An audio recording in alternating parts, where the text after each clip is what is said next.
नमस्कार दोस्तों। आज हम चर्चा करेंगे अपने 9 प्लैनेट्स की वैदिक एस्ट्रोलॉजी के अंदर। वेस्टर्नर्स ने यूरेनस और प्लूटो और ये सबको भी ले रखा है, which I will say at this stage is not required. वो थोड़ा सा कुछ रीइंफोर्स करते हैं, पर नेपट्यून, यूरेनस, प्लूटो को हम भूल सकते हैं। हम अपने 9 को पकड़ के चलेंगे। बहुत लोग जो ज्योतिष का उपहास उड़ाते हैं, कहते हैं ग्रह थोड़ना है, सन ग्रह थोड़ना है, मून वो है। वो मैं पहले भी आपको इस इंट्रोडक्टरी वीडियो में क्लियर कर चुका हूँ, अब दोबारा भी बताऊँगा। शतरंज की मोहरें हैं, बस समझ लो। घोड़ा 3 कदम चलता है क्या रियल लाइफ में? 2.5 कदम चलता है। हाथी ऐसे चलता है। नोशनल करके समझ लो, कंफ्यूज मत हो, बहसबाजी में मत डलो। इन 9 प्लैनेट्स को हम बताएंगे और इनकी इंडिविजुअल एनर्जीज़ को मैं बाद में कवर करूँगा। ये एक फर्स्ट चीज़ है अबाउट प्लैनेट्स।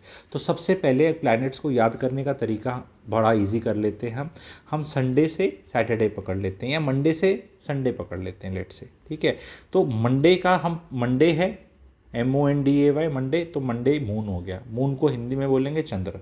तो जहाँ भी आपकी कुंडली में MO लिखा है वो मून है, और जहाँ च करके ऊपर लिखा है वो चंद्र है। क्योंकि वो पंडित जी ने बना दी या सॉफ्टवेयर ने निकाल दी, तो ऐसे ही लिखा जाएगा।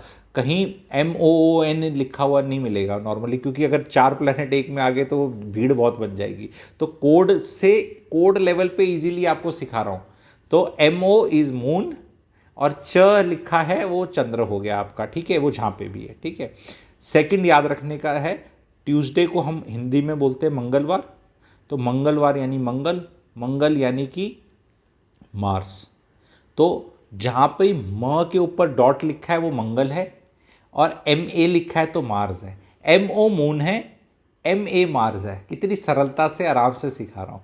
मुझे भी ऐसा लग रहा है कि यार ये मैंने बहुत सोचा है चैनल बनाने के लिए।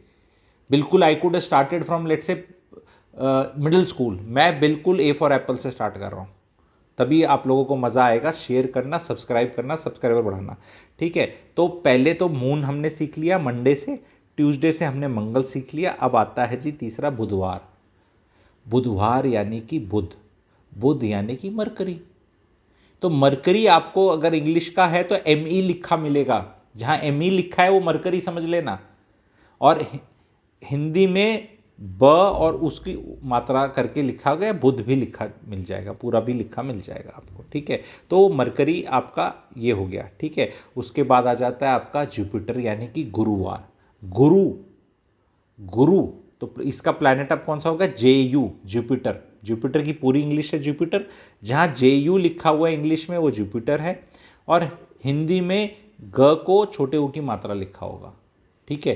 तो उसको आप उस तरह समझ सकते हैं। अगला आता है फ्राइडे विच इज शुक्रवार यानी शुक्र यानी कि वीनस। तो जहाँ पे V और E लिखा है वो आपका वीनस है, और हिंदी में श को छोटे ऊ की मात्रा है तो वो आपका वो हो गया शुक्र, ठीक है। फिर आगे चलते हैं शनि जो है वो है सैटर्न। तो जहाँ पे SA लिखा है वो आपका शनि हो गया।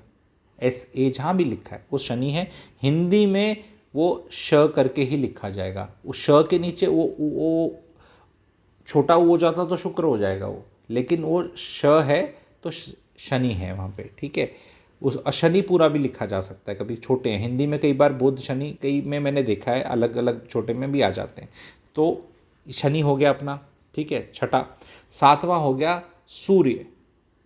सूर्य भी लिखा हुआ मिल जाएगा, या सन लिखा मिलेगा SU, N नहीं दिखेगा आपको सॉफ्टवेयर में, SU दिखेगा। तो सबके इनिशियल इंग्लिश में अगर हैं तो इनिशियल 2 अल्फ़ाबेट्स लिए गए हैं, इनिशियल, और कहीं कन्फ्यूजन नहीं है, बहुत ईजी है।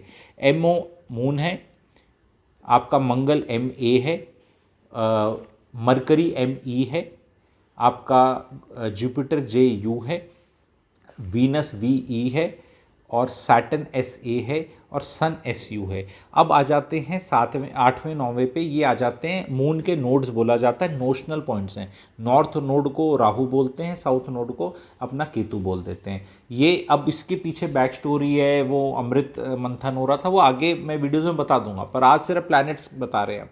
तो राहु केतु को भी बता देते हैं। ये फिजिकल एंटिटीज़ नहीं है, छाया ग्रह बोलते हैं, पर ये एक एंटिटीज़ हैं, इनका बहुत इफेक्ट पड़ता है, माइंड पे बहुत इफेक्ट पड़ता है इनका, फिजिकल एंटिटी पे से ज़्यादा माइंड पे बहुत फर्क पड़ता है। तो राहु और केतु हैं। Rahu will be shown as RA, Hindi में र को आ की मात्रा, और केतु विल बी KE, जहाँ पे भी KE लिखा है वो केतु होगा, और क को ए की मात्रा। राहु केतु का आप कभी भी देख लेना किसी कुंडली में, एक बेसिक चीज़ बता के ख़त्म करूँगा, वो हमेशा आमने सामने होंगे ऐसे। तो अगर राहु सेकंड हाउस में है तो केतु 8th में होगा, राहु फर्स्ट में है तो वो 7th हाउस में होगा Ketu. They will be opposite to each other.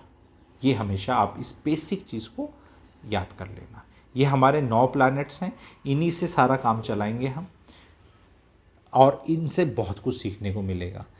इनको इंडिविजुअली बहुत मैं कवर करूँगा, ठीक है, कि भाई ये कैसा होता है प्लैनेट, और मैं कैरेक्टर्स के साथ उसको एसोसिएट करूँगा, बहुत सरलता से समझाऊँगा। प्लीज़ चैनल को सब्सक्राइब कर लें, शेयर करें, लाइक करें। ये बहुत अच्छी जर्नी पे हैं आप लोग, बहुत कुछ सीखेंगे। जब सीखेंगे तब पता चलेगा कैसे काम करता है। सिर्फ ये बोलेगा अरे नहीं कुछ करता क्या, सीख लो, सीख लो। सीखोगे सरलता से तो सरलता से समझ सकोगे, और सरलता से किसी और को समझा सकोगे, और सरलता से ऐसे ही अपनी लाइफ बदल जाएगी आपकी। Thank you very much.